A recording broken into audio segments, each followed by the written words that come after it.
Kadang-kadang hanya untuk hidup kita memerlukan keberanian. Banyak orang yang hidup tapi sebenarnya dia tidak berani hidup.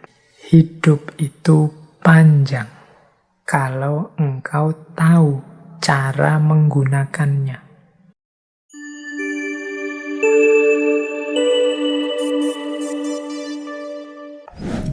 Ada beberapa pernyataannya Seneca yang menurut saya penting kita renungkan tentang kehidupan. Yang pertama, beliau bilang begini, kadang-kadang hanya untuk hidup kita memerlukan keberanian. Nah, kalimat ini mendalam sebenarnya. Banyak orang yang hidup tapi sebenarnya dia tidak berani hidup. Tidak berani hidup itu bisa dalam arti tidak berani menerima tantangan, bisa dalam arti mandek dan tidak mau mengembangkan diri, bisa dalam arti melarikan diri dari masalah-masalah konkret yang dia hadapi, bisa dalam arti tidak mampu memanfaatkan potensi-potensi yang dimiliki. Jadi ini bisa kita sebut orang yang tidak berani hidup. Jadi kita dianugerahi oleh Allah kehidupan, tapi perilaku kita seperti orang yang tidak berani hidup. Termasuk mungkin bisa kita tafsirkan orang yang tidak berani hidup itu orang yang tidak mau menjaga hidupnya sendiri. Orang yang sembrono dengan hidupnya sendiri. Itu menurut saya juga bagian dari orang yang tidak berani hidup. Jadi kan ada orang itu yang sudahlah, saya tidak perlu diatur-atur, saya nekat saja, nanti kalau mati kan ya sudah. Nah ini orang ini berani mati sebenarnya. Tapi kalau ditelusuri dia tidak berani hidup. Orang hidup itu berani mati bagus, tapi dia juga harus berani hidup. Termasuk, ya kalau ini kan masih eranya pandemi, yang kita itu dinasehati oleh para ahli untuk biar kita tetap sehat, harus menjaga menggunakan protokol-protokol kesehatan. Kan ada di antara kita yang sudahlah saya tidak protokol-protokolan. Kalau sakit ya biar saja, mati sudah takdirnya. Ini logika ini tidak salah, tapi kurang lengkap. Sampean berani mati, tapi harusnya juga berani hidup dengan segala resikonya. Jadi berani hidup itu berarti berani untuk juga memelihara hidup yang itu amanatnya Allah pada kita. Jadi ini kalimat yang pertama ini menurut saya penting. Kita hidup itu ya harus lengkap. Hidup ya berani, mati ya berani. Banyak orang yang tidak berani hidup. Meskipun dia berani mati. Atau ada yang sebaliknya. Berani hidup tapi tidak berani mati. Biasanya juga terus orang yang tidak berani mati ini macet, mandek, tidak mau berjuang, tidak mau berkembang karena khawatir mati. Dua-duanya negatif. Kita harus berani hidup juga berani mati. Nah, kemudian itu pandangannya Seneca yang pertama tentang kehidupan.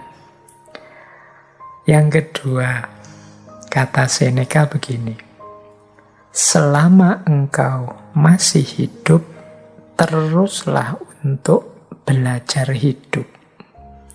Jadi ini pernyataan ini menurut saya menegaskan bahwa hidup ini sifatnya dinamis, berubah-ubah, berkembang. Oleh karena itu kita juga harus punya sifat mental yang dinamis, mau berubah, mau berkembang.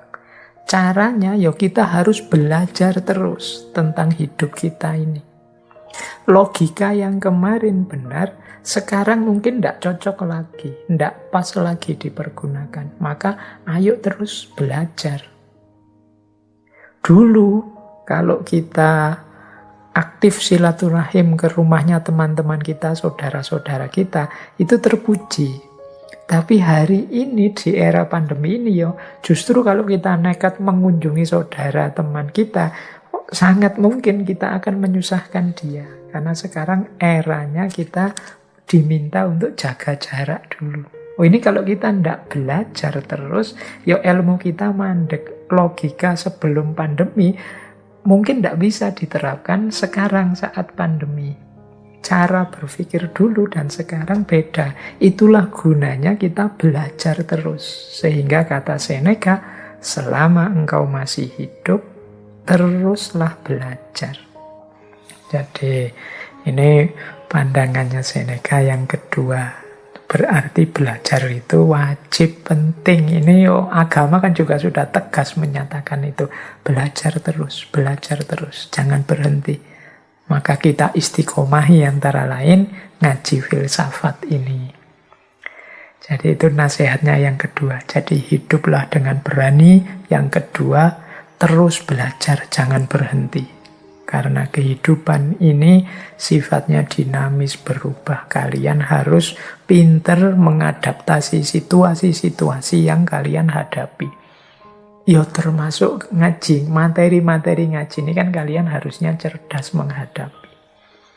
Jadi tidak harus kemudian isinya diterapkan semua. Ada kalanya tidak relevan. Atau dalam situasi tertentu bisa tidak pas. Misalnya itu saya kemarin tidak sengaja membaca komentar. Jadi ada yang memotong ngaji filsafat yang tentang keutamaan bangun pagi. Nah, terus ada yang ngeritik, Pak, gimana saya bisa bangun pagi? Wong saya kerjanya malam hari. Saya tidak tahu, mungkin jadi satpam apa jadi apa yang shiftnya malam. Jadi justru pagi itu mulai kerja. Nah, ini sebenarnya komentarnya cerdas, tapi sebenarnya tidak harus begitu. Kita mestinya ngerti setiap teori, setiap konsep, setiap kebijaksanaan itu pasti ada konteksnya, ada ruang dan waktunya sendiri, dan pasti tidak berlaku untuk segala situasi.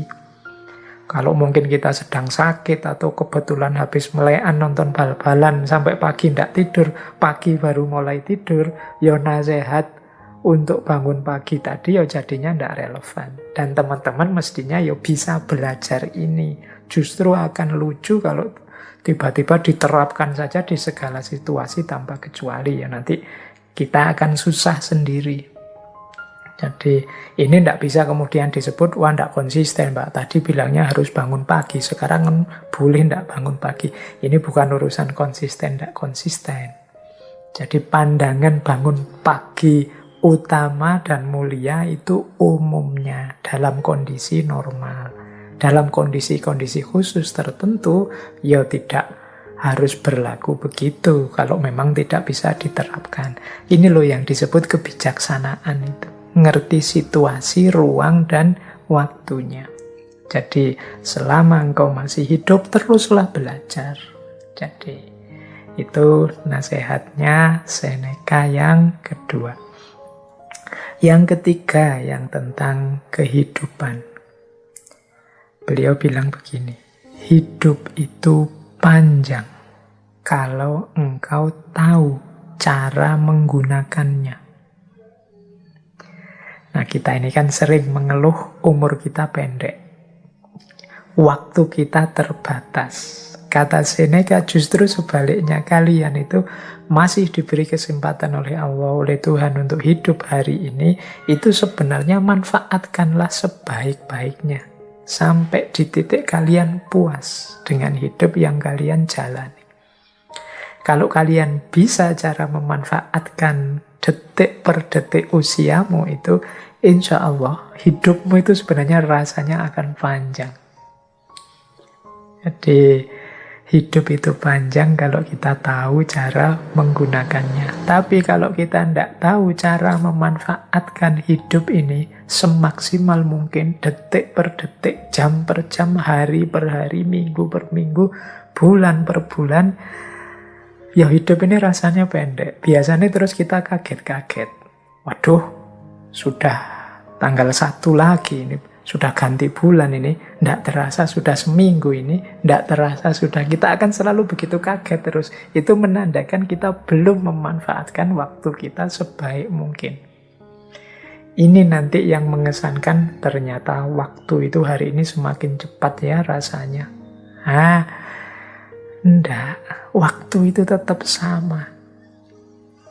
1 jam ya tetap 60 menit, 1 bulan tetap 30 hari. Hanya saja terasa pendek karena kita lewatkan begitu saja.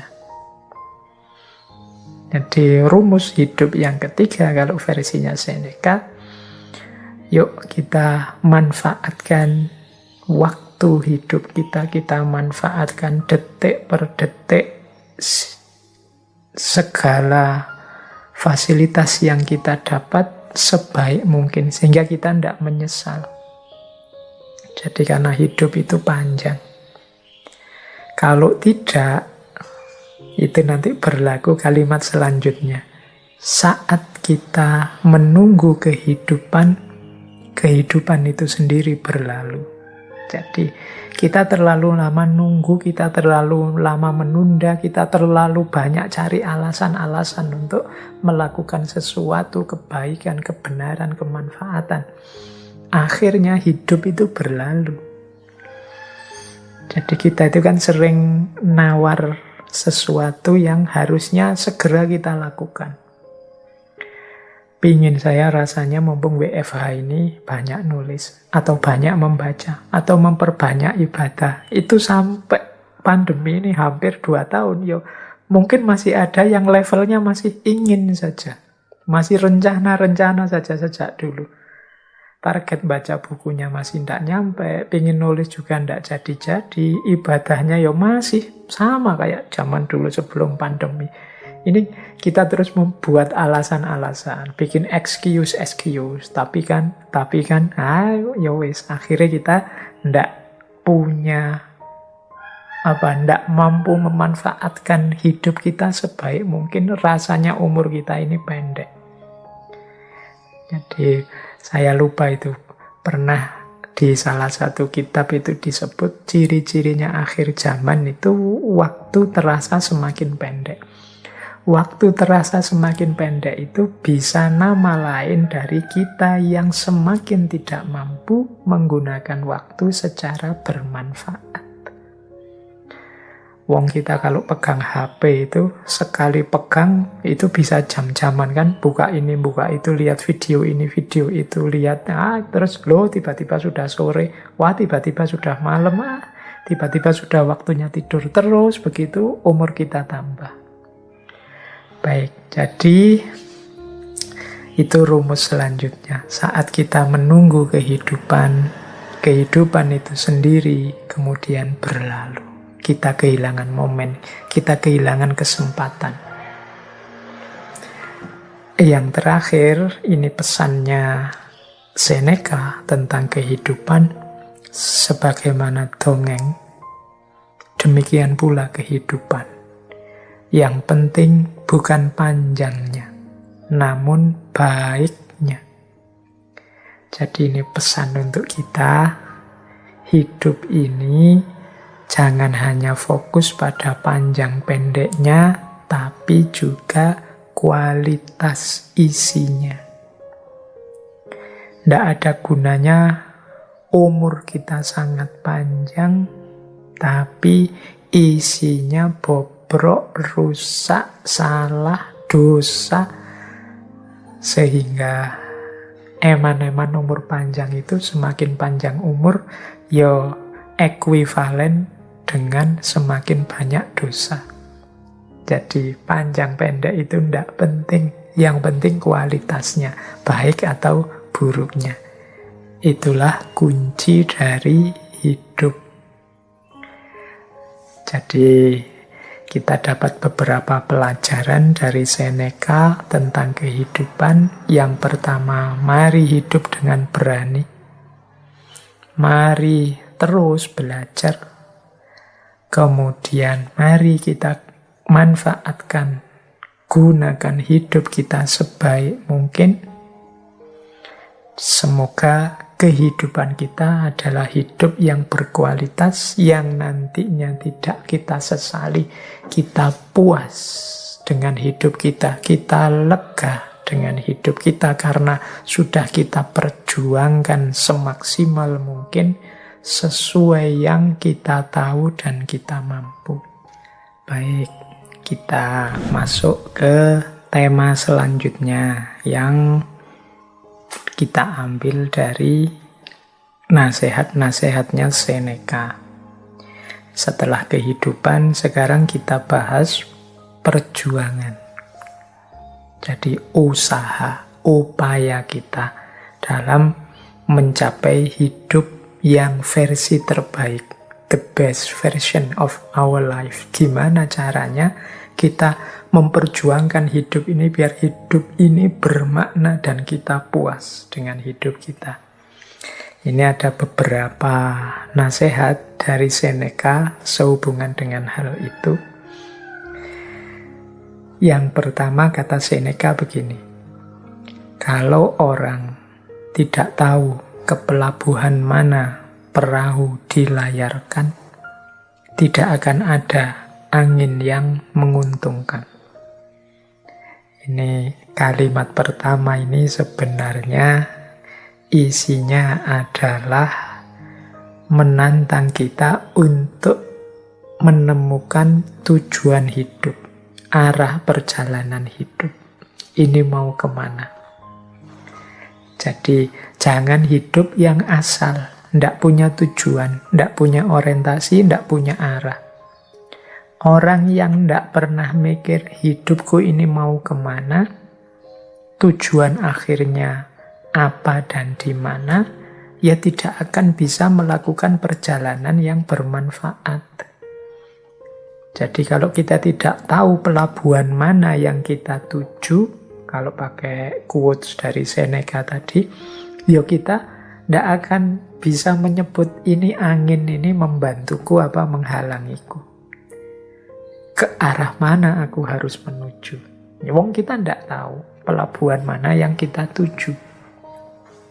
Jadi perjuangan yang efektif itu yang pertama, ya kita harus jelas tujuannya.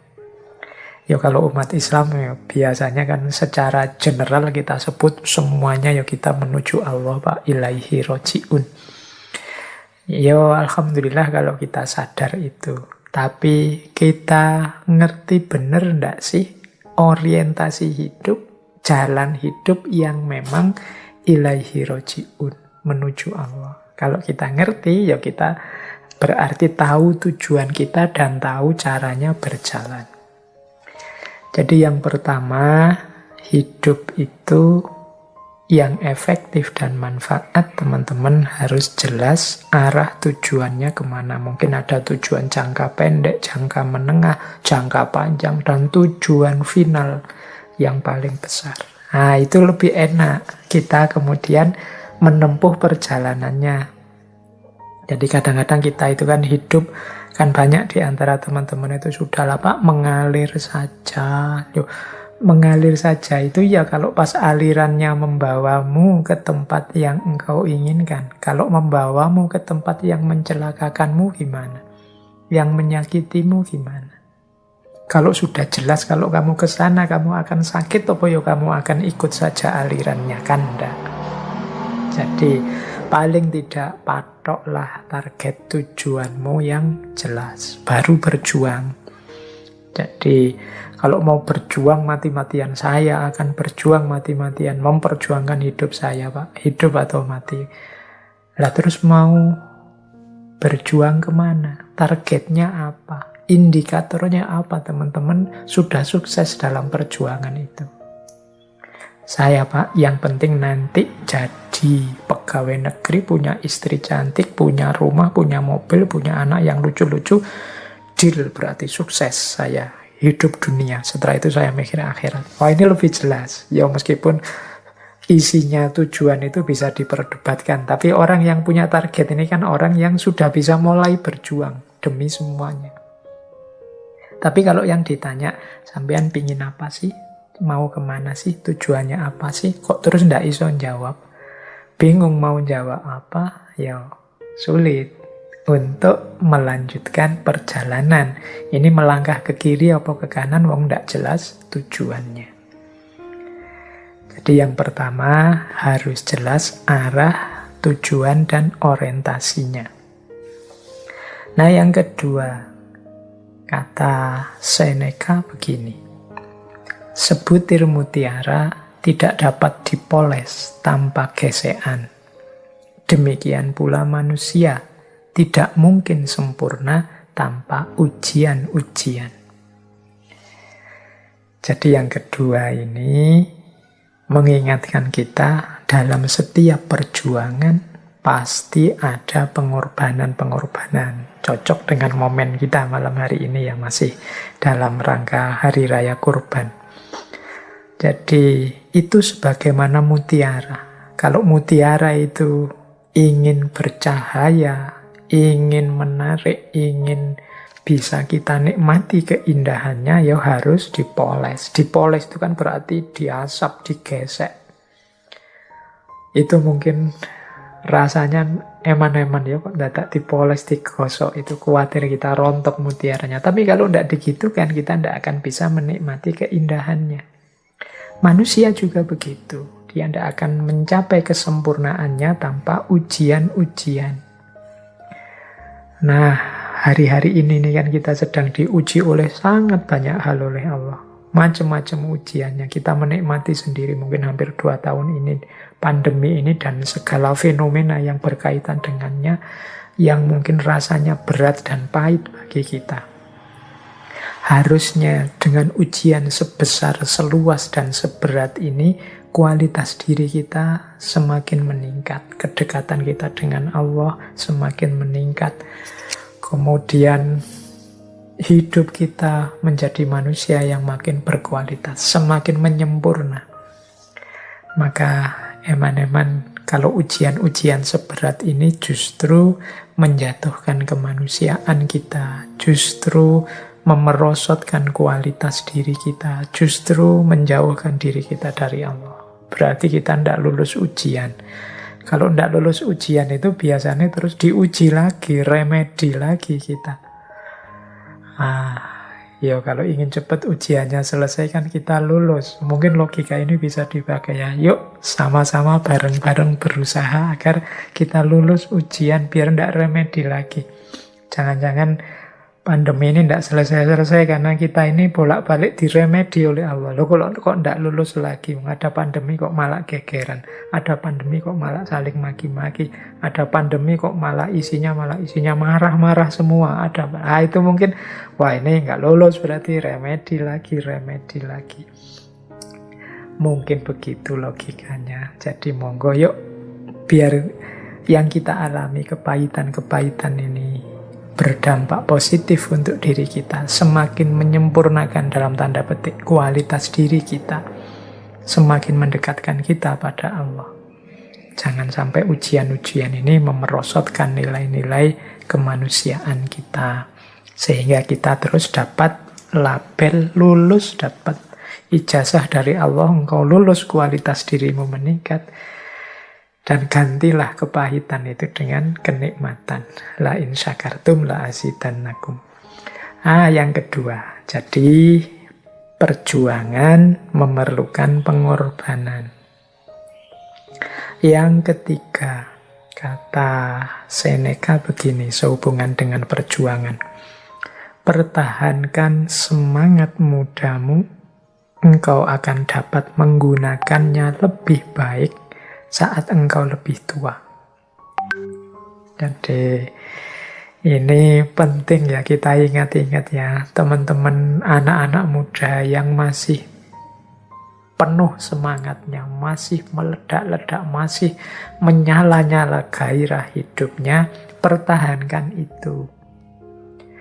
Jangan diboroskan dalam arti kita kan biasanya teman-teman yang muda itu tidak terlalu concern mungkin menjaga kesehatan jasmani rohaninya karena merasa kuat saja sehingga hidup secara sembrono saja. Pada akhirnya ketika usianya bertambah, pikirannya mateng, ilmunya sudah tinggi, energinya habis, semangatnya habis.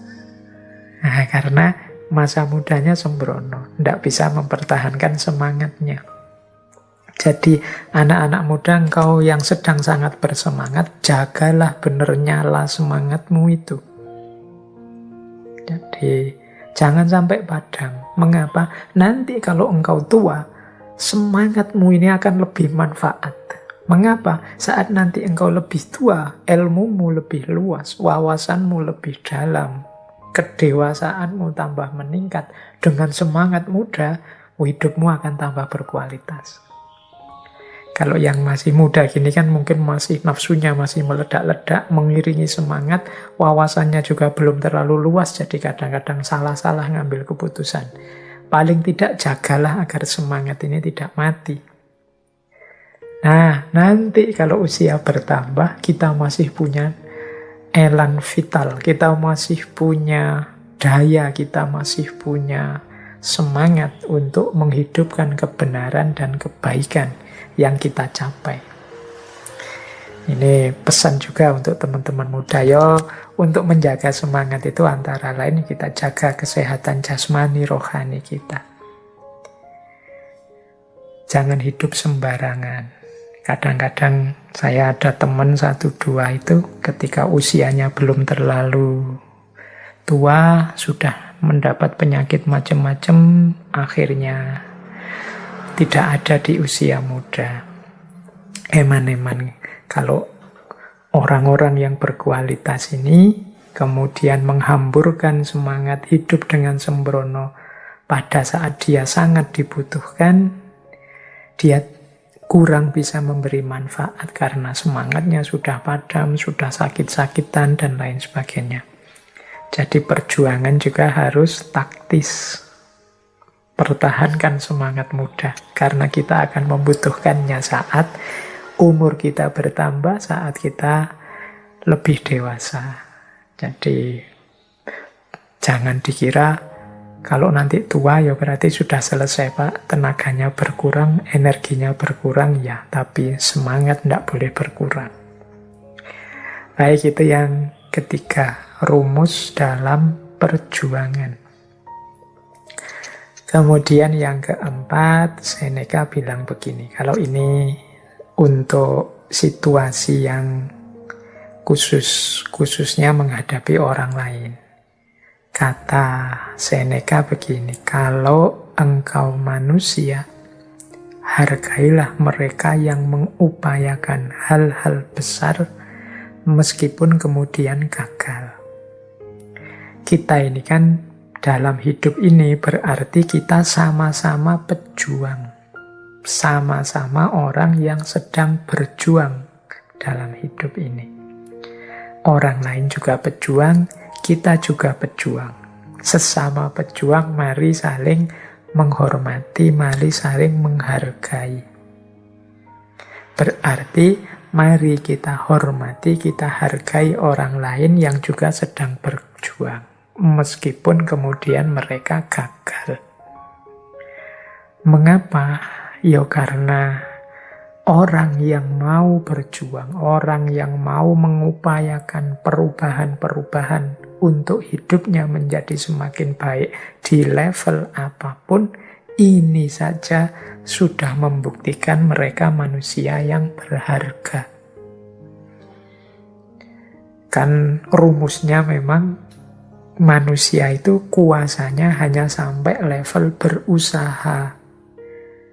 Hasil atau tidak, sukses atau tidak, itu di luar ranah kita sebagai manusia. Tuhan yang menentukan, Allah yang menakdir hasilnya apa. Jadi begitu manusia ini mau berjuang, berupaya menghasilkan hal-hal besar baik untuk dirinya maupun untuk masyarakatnya, dia sudah layak untuk kita hormati, apapun bentuknya. Jadi dia layak untuk mendapatkan penghormatan dari kita. Jadi teman-teman, untuk perjuangan ini berarti ada 4 rumus dari Seneca Yang pertama, tegaskan tujuan. Yang kedua, siaplah berkorban. Yang ketiga, pertahankan semangat. Dan yang keempat, hargailah sesama yang juga berjuang. Oke, sekarang kita lanjutkan. Nah, sekarang mari kita belajar tentang kebahagiaan. Oke, silahkan teman-teman yang mungkin ambil nafas sebentar. Karena ini materinya padat malam hari ini.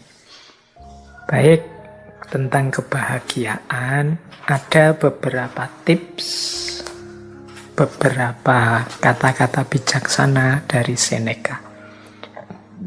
Yang pertama, kata Seneca begini, orang itu menjadi sengsara karena ia berpikir dirinya begitu. Begitupun dengan bahagia. Jadi, pertama, Seneca ingin mengingatkan pada kita, bahagia atau tidak itu tergantung pemikiran kita tentang diri kita. Kunci pertama itu sama sekali tidak ada hubungannya dengan hal-hal di luar diri kita. Kuncinya tentang anggapan kita, pikiran kita terhadap diri kita.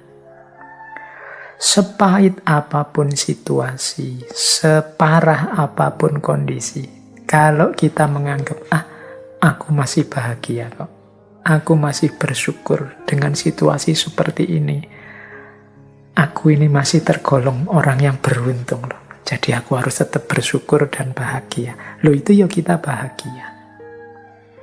Meskipun situasinya sebenarnya tidak terlalu sedih, tidak terlalu mengenaskan, meskipun hanya kesulitan kecil saja dalam hidup, tapi kalau kita merasa, wah, hidupku ini malang sekali, hidupku ini menyedihkan sekali, salahku apa kok Allah mengujiku seperti ini, ya jadilah kita orang yang tidak bahagia. Meskipun mungkin sebenarnya ujiannya hanya kecil saja. Sebaliknya, orang yang ujiannya sangat berat, tapi menganggap, aku masih bahagia. Masih banyak orang yang lebih malang dari aku, lebih sedih nasibnya dari aku. Aku masih tetap harus bersyukur pada Allah. Oh, itu pun dia masih orang yang bahagia. Jadi bahagia atau tidak itu tergantung anggapan kita, pikiran kita tentang diri kita. Tidak tergantung pada hal-hal di luar diri kita. Apapun situasinya. Jadi, bagi teman-teman yang ingin bahagia, ayo dimulai sekarang. Tidak usah nunggu nanti, tidak usah pakai disarati macam-macam. Saya akan bahagia Pak kalau lulus, saya akan bahagia Pak. Loh, bahagia sekarang tidak nunggu lulus juga bisa kok. Alhamdulillah, skripsiku sudah memasuki tahap akhir. Meskipun prosesnya lama, masih banyak teman-teman yang tidak selesai-selesai, bahkan proposal saja belum. Yang belum proposal, alhamdulillah aku sudah mulai nggarap proposal sebentar lagi. Banyak teman-teman yang sampai kena DO tidak sempat nggarap skripsi. Yang DO mungkin ya, alhamdulillah aku masih sempat merasakan seperti apa kuliah. Banyak loh saudara-saudara teman-teman kita yang sampai tuanya tidak tahu rasanya kuliah itu apa, sibuk dengan kesulitan hidupnya. Loh, ada sangat banyak alasan untuk kita bahagia, sebagaimana juga ada sangat banyak alasan kalau kita tidak mau bahagia. Tergantung kita milih yang mana.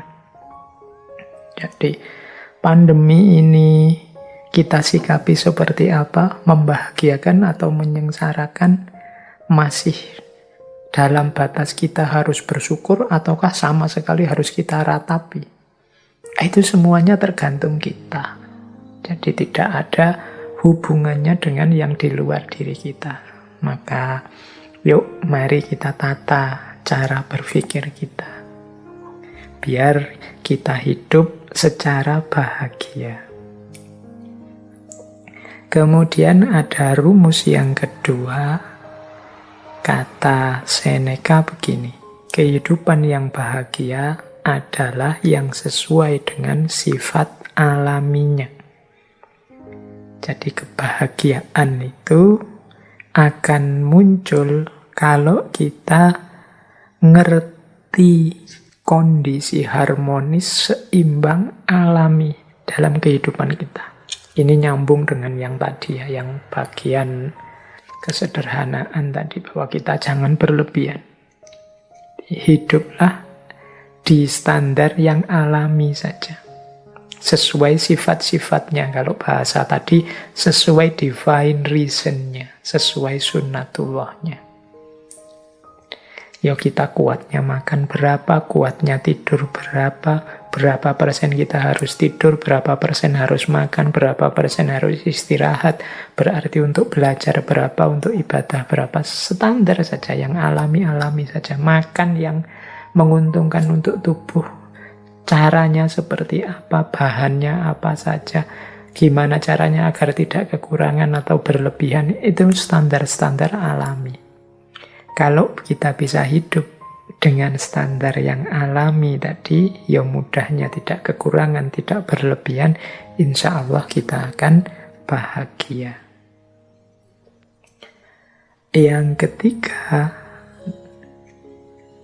kata Seneca begini, berbahagialah mereka yang dapat bertahan di saat menerima keberuntungan dan ketidakberuntungan. Jadi mental ketiga yang melahirkan kebahagiaan adalah penerimaan. Di antara sumber ketidakbahagiaan kita adalah kita tidak terima dengan situasi yang padahal sudah nyata kita hadapi. Kita tidak mau ngaku, kita tidak mau menerima bahwa oh iya sekarang memang situasinya seperti ini. Oh iya sekarang memang kondisinya begini. Mari kita terima dulu kenyataan hidup, kalau orang Jawa menyebut kasunyatan. Mari kita terima dulu apapun situasi yang memang sudah jelas kita hadapi. Ini akan membuat kita bahagia. Bahwa untuk selanjutnya, wah saya harus mengubahnya jadi lebih baik, saya harus memperjuangkannya agar lebih berkualitas, monggo. Tapi pertama-tama, mari kita terima dulu apapun situasinya. Jadi, kalau bahasa psikologisnya, jangan denial, jangan menyangkal. Kalau memang faktanya sudah terjadi, bukti nyatanya sudah kelihatan, yuk kita terima. Biar tidak gelisah jiwa kita, tidak bingung. Jadi, apakah itu jenisnya keberuntungan atau ketidakberuntungan? Ini lebih kondusif untuk kebahagiaan hidup kita. Dibandingkan kalau kita menolak terus, kita curiga terus, kita membantah terus, tidak terima terus. Itu secara psikologis tidak kondusif, membuat kita tidak bahagia. Akan lebih baik kalau kita terima. Pak, kalau kita dibohongi, akhirnya gimana Pak? Ya enggak apa-apa, kita akui saja bahwa kita memang dibohongi. Besok semoga saya enggak dibohongi lagi, berarti saya harus belajar. Itu lebih membahagiakan. Daripada sejak awal kita curiga, terus curiga itu pasti enggak bahagia. Suudzon itu pasti tidak membahagiakan. Kemudian hasilnya memang dibohongi, terus marah-marah. Ini juga tidak membahagiakan. Diakui saja fakta, berarti aku ini kurang pinter, aku ini kurang jeli, aku ini ternyata yang aku anggap aku ini pinter, ternyata aku masih bisa dibohongi, berarti aku ini memang manusia yang lemah. Sejak saat ini aku akan belajar biar tidak dibohongi. Itu mungkin lebih kondusif untuk hidup kita dibandingkan kita menyangkal terus, denial terus terhadap fakta yang memang sudah nyata kita hadapi. Lebih menenteramkan. Ini untuk level individu ya, level psikologi kita masing-masing. Mungkin kalau nanti urusannya beda, mungkin level sosial atau politik atau ekonomi logikanya mungkin berbeda, tapi untuk kenyamanan kebahagiaan hidup kita, penting bagi kita untuk mengakui dan menerima situasi yang kita hadapi, baik bentuknya keberuntungan maupun ketidakberuntungan. Nah, yang keempat, ini ada rumus dari Seneca begini. Keberuntungan itu adalah apa yang terjadi saat persiapan bertemu kesempatan. Ini rumusnya unik ya, kita dulu sering mendengarkan kalimat kejahatan itu terjadi kalau ada niat dan ada kesempatan. Ini kata Seneca bukan tentang kejahatan, tapi tentang keberuntungan hidup. Keberuntungan hidup itu akan terjadi kalau persiapan bertemu kesempatan. Jadi kalau kita ingin hidupnya beruntung dan bahagia, berarti apa? Ayo kita mempersiapkan diri. Sehingga ketika kesempatan datang, kita bisa memanfaatkannya untuk kepentingan kita. Itulah namanya beruntung. Untuk hal apa saja yang kita inginkan jadi target-target kita, kalau tadi di depan ada tujuan hidup kita, mari kita siap-siap.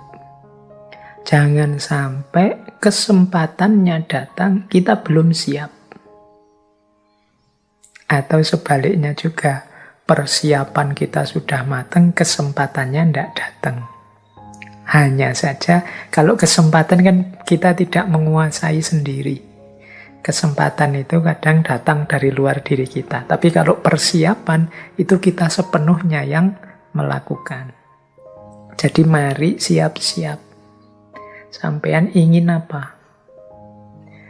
Misalnya, saya nanti ingin jadi orang yang di masyarakat itu dihargai, kemudian mungkin disuruh ceramah, disuruh sambutan, bisa kalau tiba-tiba disuruh memberi tausiah, wah, itu besok bayanganku begitu aku. Nah, berarti harus sejak sekarang latihan ngomong, latihan pidato, latihan ceramah, itu persiapan. Siapa tahu tiba-tiba ketemu momen, monggo mas memberi sambutan, memberi tausiah, ini Pak Yainya ndak datang, lu kita sudah siap. Itu kan keberuntungan. Begitu tampil, wah ternyata luar biasa, besok diundang bicara lagi. Itu namanya keberuntungan. Ketika persiapan ketemu kesempatan. Tapi kalau kita ndak siap sama sekali dan memang tidak menyiapkan diri, ya kesempatannya datang, dia akan lewat sia-sia. Monggo mas tausiah. Aduh mohon maaf saya ndak mampu, saya ndak pernah, saya ndak bisa. Ya sudah, kesempatannya lewat. Itu contoh sederhana. Dalam hal apapun juga begitu. Ketika teman-teman ingin meraih sesuatu, persiapkanlah diri sebaik-baiknya sehingga ketika sesuatu itu hadir, kita sudah siap menyambutnya. Itulah kuncinya hidup bahagia. Jadi beruntunglah kita yang ketika kesempatan datang kita sudah siap. Ini diantara rumusnya kebahagiaan. Berarti sehubungan dengan target-target hidup kita, keinginan-keinginan kita, kita harus mempersiapkan diri untuk menghadapinya, mengelolanya begitu kesempatannya datang. Karena keberuntungan itu terjadi ketika persiapan bertemu kesempatan. Jadi ada 4 rumusnya kebahagiaan. Kalau versinya Seneca, yang pertama, pikiran kita tentang diri kita jadi kunci bagi kebahagiaan kita. Yang kedua, hidup yang alamiah, tidak berlebihan, tidak kekurangan, sesuai sunnatullahnya akan lebih membahagiakan. Yang ketiga, kekuatan kita untuk menerima, kemampuan kita untuk menerima apapun situasi, baik beruntung atau tidak beruntung, adalah sumber kebahagiaan. Dan yang keempat, kesiapan kita untuk mengelola, menghadapi kesempatan apapun yang datang. Jadi itu antara lain kuncinya kebahagiaan menurut Seneca.